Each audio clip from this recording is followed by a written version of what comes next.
back to triumph in tragedy. We're going through different passages of the Bible, tragedies that happen, and the opportunities that those present for us to triumph, to have the victory in our lives. I want to go to the book of Ecclesiastes, written by King Solomon.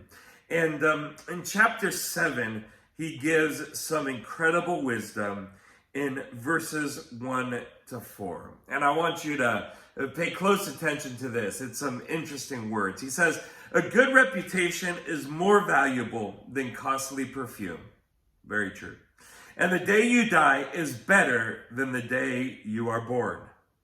Interesting.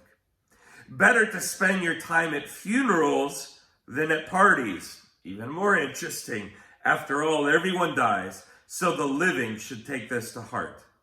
Sorrow is better than laughter, for sadness has a refining influence on us. A wise person thinks a lot about death, while a fool thinks only about having a good time." What interesting words that this king shares with us right here. Is he saying that laughter is bad, or that life is bad, or that going to a birthday party or whatever is bad? Is he saying that these are bad things? No, not at all.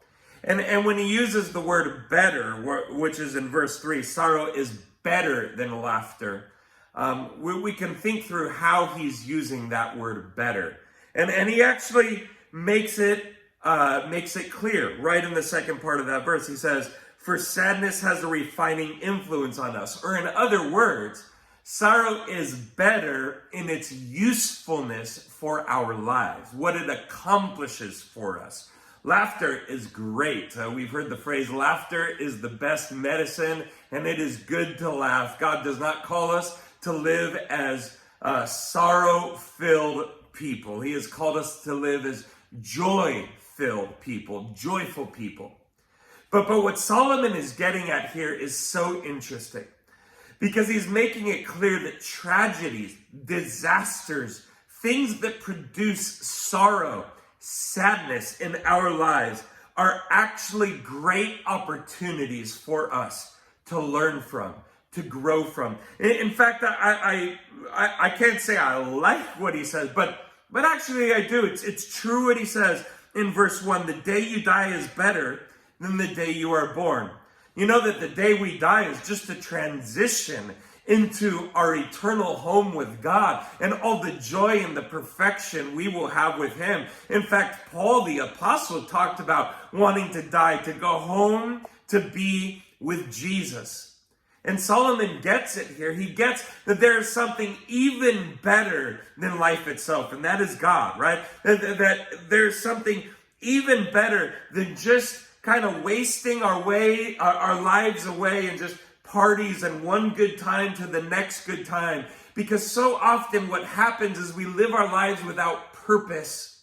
And that's what he's getting at here when he says sadness has a refining influence on us. It causes us to focus, to get clear about what our priorities are. When you've lost a loved one, it can help you to value family over other things, right? When you've lost a lot of money, it can also help you to value the important things of life. And when he says in verse 4, "A wise person thinks a lot about death, while a fool thinks only about having a good time." Notice the phrasing there, good time. You see, God is not against us having good times in our lives, but life is work, and life is relationship, and life is love. It's not just the parties. And what Solomon is getting at here is that so often we're thinking that life is just about the parties and the good times. And Solomon is saying, no, there are actually more important things to life than just the parties and the good times. And when is my next party? When is my next good time? When is the next movie I'm going to watch? Well, during the quarantine season, those are all on TV, right? But when is that next good time that I'm looking for? And he's saying, maybe you should change your focus to something different. Instead of looking for the next good time, look for the next priority. Look for the next investment. Look for the next purpose-filled thing that will actually move your life forward, that will actually be a blessing to other people around you. I love what he's trying to get at here. A wise person thinks a lot about death, not in the sense of being sad or being hopeless or being worried. No, that's not what he's talking about.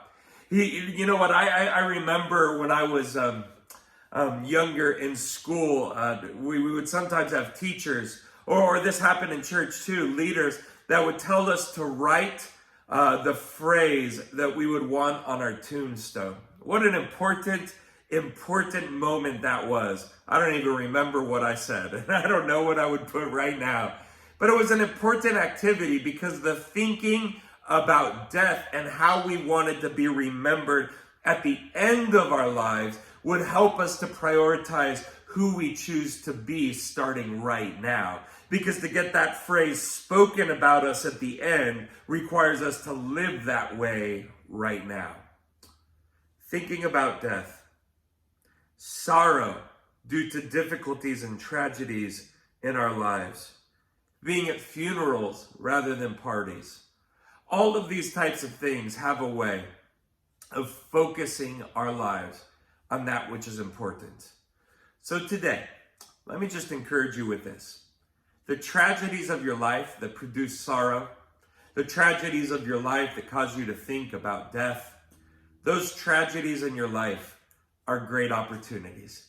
They are great opportunities to align your priorities, to get your life straight with God and straight in the direction you need to walk, to move exactly how you need to follow Jesus, to obey his word, to be the person filled with purpose that you need to be. So if you're going through a tragedy right now, look at it as an incredible opportunity. Sit down, take a moment, and reorder your priorities in this season so you can start to focus on that which is most important. God bless you.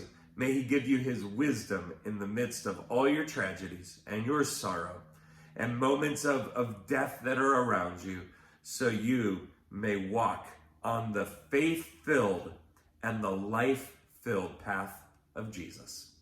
Talk to you soon. Oh yeah, and one more thing. Make sure that you hit the subscribe button and the bell right next to it so you can get notified when I've got a new video out just for you. And if you can share this video on social media or wherever else, that would be fantastic. God bless you.